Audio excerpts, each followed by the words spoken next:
Welcome to Uncorking the Issues, where we pour clarity into Temecula Valley politics. I'm your host, Grapevine. This podcast discusses political and civic issues. The views expressed are solely those of the host and guests and do not represent any political party, campaign, school district, or government entity. Today's episode is titled, What's the Worst That Could Happen? SDG&E's Towering Plan for Temecula. A project with a lovely, polished name has landed with all the subtlety of a 200-foot steel tower. It is called the Golden Pacific Powerlink. And right now, Temecula residents, tourism leaders, wine country advocates, tribal voices, and city officials are asking a very direct question. Why should one of Southern California's most scenic communities become the proposed pathway for a massive transmission corridor built to serve regional power needs? Let's start with what this project actually is. San Diego Gas and Electric is developing a proposed 500 kilovolt electric transmission line.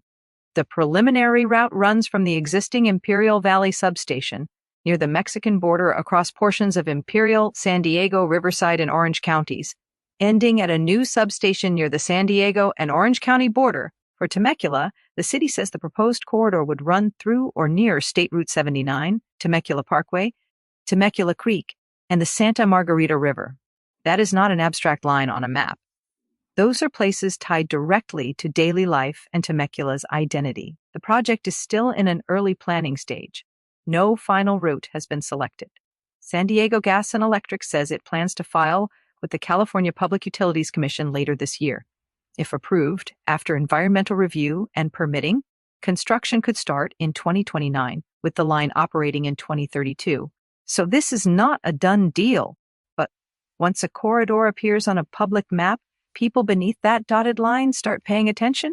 Now, the case for the project, San Diego Gas and Electric says California needs more capacity to move electricity as homes, cars, businesses, and industry rely more heavily on electric power. The utility points to the California Independent System Operator, known as CAISO, which identified the need for new transmission infrastructure in its statewide planning process. In plain English, San Diego Gas and Electric's argument is this. The Imperial Valley has major solar, geothermal, and energy storage resources. Southern California needs more clean electricity. Existing transmission lines can become constrained during periods of high demand. A new high-voltage corridor could move more power across the region, reduce grid congestion, improve reliability, and help the state reach clean energy goals. That is the strongest argument in favor of the Powerlink. Reliable electricity matters.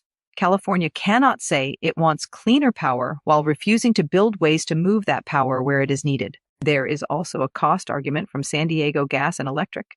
The utility says the costs of high-voltage projects that provide statewide benefits are shared among California customers in CAISO's balancing area, rather than falling entirely on San Diego Gas and Electric customers. CAISO previously projected the full line and new substation at roughly $2.3 billion, although San Diego Gas and Electric says its current project-specific estimate is still being developed. The pro-project case is about reliability, renewable energy, and a growing electric grid.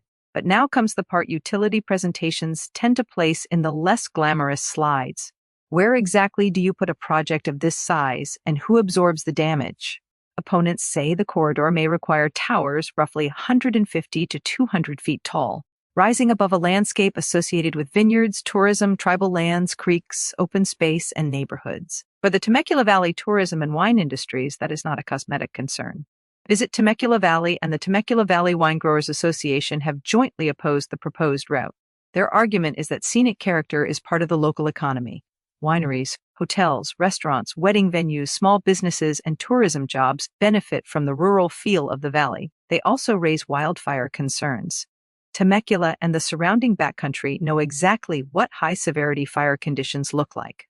Opponents are asking whether routing large electric infrastructure through wildfire-prone areas creates an unacceptable public safety risk, regardless of what mitigation measures may eventually be proposed. Environmental groups are raising a similar warning about Anza Borrego Desert State Park, which the preliminary route would also cross.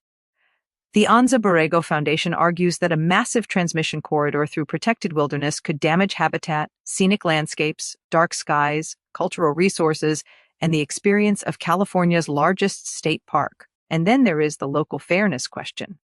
community opponents say Temecula would receive the towers, construction impacts, visual disruption, wildfire worries, and potential effects on property values and tourism, while the project is intended to benefit the larger regional grid. San Diego Gas and Electric responds that the system is designed to serve electric customers across the region, and that local feedback can still affect how the project evolves. That brings us to City Hall. On May 26, hundreds of people packed the Temecula City Council meeting and overflow space for a presentation on the Golden Pacific Powerlink. More than 100 residents reportedly spoke or participated during a meeting that lasted nearly 5 hours. The response was not exactly a polite request for a slightly nicer tower color. Mayor Jessica Alexander challenged the project and the impact of putting a massive transmission corridor through a city, neighborhoods, schools, wine country, and the Pechanga area. Her message was summarized in 5 words: people over power lines.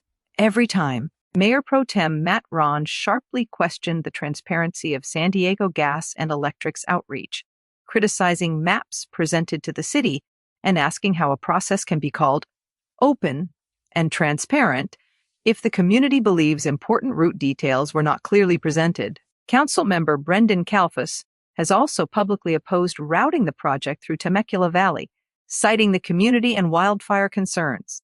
He also made an important practical point.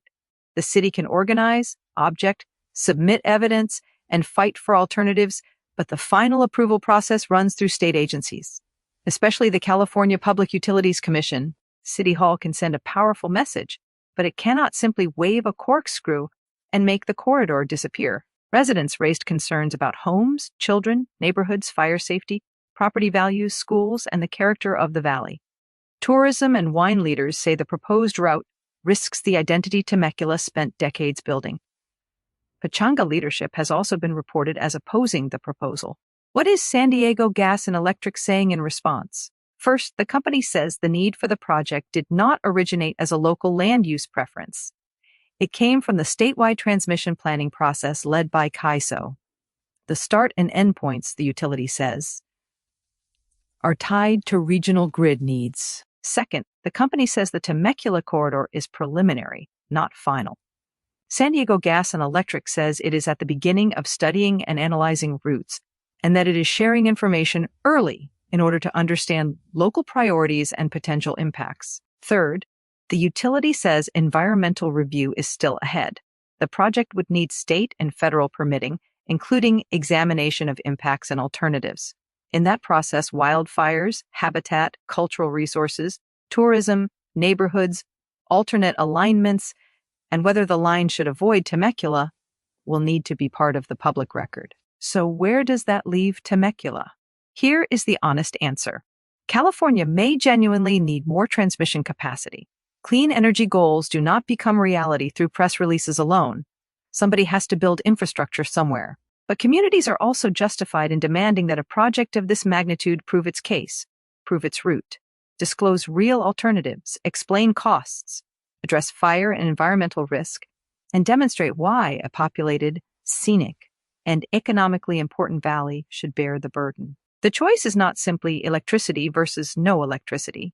It is whether this route is necessary, whether less harmful options have been fairly evaluated, and whether the community is treated as a genuine participant rather than an obstacle on a planning map. The Golden Pacific Powerlink is in its earliest public phase.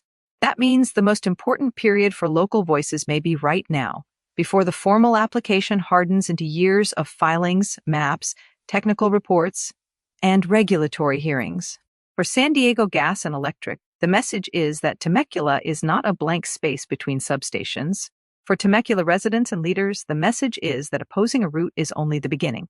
Winning changes will require organized comments, technical evidence, environmental review participation, regulatory pressure, and a sustained public spotlight. And for the rest of us, this debate is a reminder that every clean energy promise eventually touches real ground, real views, real wildlife, real businesses, and real people. This is not just a story about electricity. It is a story about who gets the benefits, who gets the burden, and who gets heard before the towers go up. You've been listening to Uncorking the Issues, pouring clarity into Temecula Valley politics. I'm Grapevine. Until next time. Stay informed, stay engaged, and never let a shiny project name keep you from reading the map.